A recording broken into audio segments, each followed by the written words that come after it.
દિલ્હી વિધાનસભા ચૂંટણીમાં ભાજપની ઐતિહાસિક જીત બાદ દિલ્હીમાં ભાજપે પોતાના મેનિફેસ્ટો પર કામ કરવાનું શરૂ કર્યું છે। મેનિફેસ્ટો અંતર્ગત ભાજપે દિલ્હીવાસીઓને અનેક વચનો આપ્યા હતા। તેમાંથી સૌપ્રથમ કહ્યું હતું કે યમુના નદીની સફાઈ કરવી।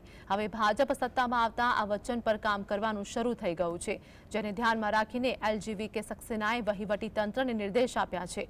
યમુના નદીમાંથી કચરો દૂર કરવાનું કામ ઝડપથી શરૂ થયું છે, જેમાં કચરાપેટી, સ્કીમર્સ, નીંદણ કાપનારા અને ડ્રેજ યુટિલિટી ક્રાફ્ટ જેવા મશીનો સફાઈ કાર્યમાં રોકાયેલા છે।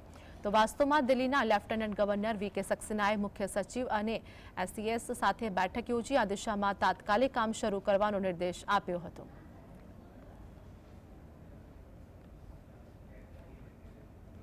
વાસ્તવમાં દિલ્હી પ્રદૂષણ નિયંત્રણ સમિતિ એટલે કે ડીપીસીસીને શહેરના ઔદ્યોગિક એકમો શુદ્ધિકરણ વિનાનું ગંદુ પાણી ગટરોમાં ન છોડે તેની ખાતરી કરવા માટે કહેવામાં આવ્યું છે।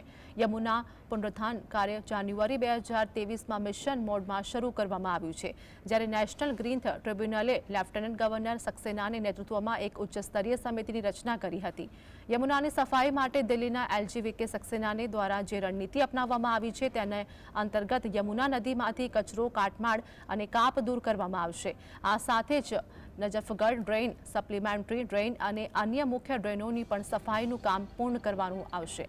તો આ પછી હાલના ગટર શુદ્ધિકરણ પ્લાન્ટ એસટીપીની ક્ષમતા અને ઉત્પાદનનું દૈનિક ધોરણે નિરીક્ષણ કરવામાં આવશે, જ્યારે અંતમાં નવી એસટીપી અને ડીએસટીપીના નિર્માણ માટે એક સમયબંધ યોજના તૈયાર કરવામાં આવી છે, જેથી લગભગ 400 એમજીડી ખરાબ પાણીની અછતને પૂરી કરી શકાય। આ મહત્વાકાંક્ષી યોજનાને પૂર્ણ કરવા માટે વિવિધ એજન્સીઓ અને વિભાગો વચ્ચે સંકલન પર ભાર મૂકવામાં આવી રહ્યો છે, જેથી કરીને કાર્યમાં કોઈ અવરોધ ન આવે। ડીજેબી, આઈ&એફસી, એમસીડી, પર્યાવરણ વિભાગ, બીડબ્લ્યુડી અને ડીડીએ જેવી યોજનાઓ પર કામો પૂર્ણ કરશે।